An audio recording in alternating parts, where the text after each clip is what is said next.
Let's get the thoughts this afternoon of UKIP's MEP for the North East, Jonathan Arnott, who's in Brussels for us. Hello, Jonathan. Good afternoon, Neil. Hiya. What have you made of the Queen's speech?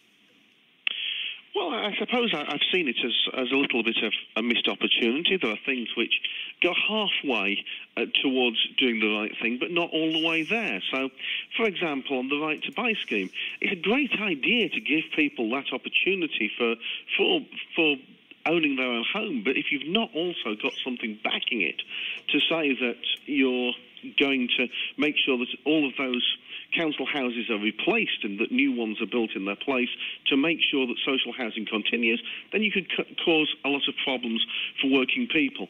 Similar sort of thing on the tax threshold. They're talking about raising the tax threshold and, in a way, sort of copying UKIP's long-standing plan, but it's only a cheap imitation because it's not going to take people who are actually working a standard working week on minimum wage out of tax altogether.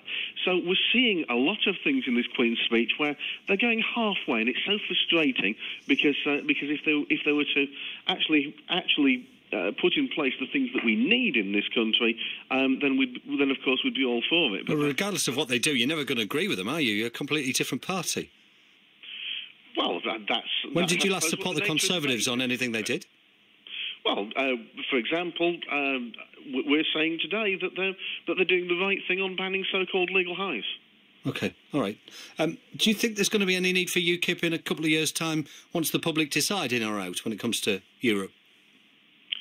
Of course. I mean, you've asked me a question at the start of this, and I've given you answers on a range of things that are in the Queen's speech. I'm talking about things that are more than the European Union and immigration. I've talked about... Yeah, but fundamentally, as your name suggests, you're the UK Independence Party, aren't you?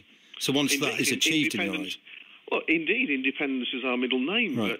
but to get Great Britain out of the European Union isn't in and of itself enough to deal with the problems in this country, but it would give us the tools, perhaps, to make Britain great again. And I think that's how we see it, is that it would be a job half done, but there's an awful lot more that would need to be done. OK, thanks a lot. Jonathan Arnott in Brussels for UKIP this afternoon.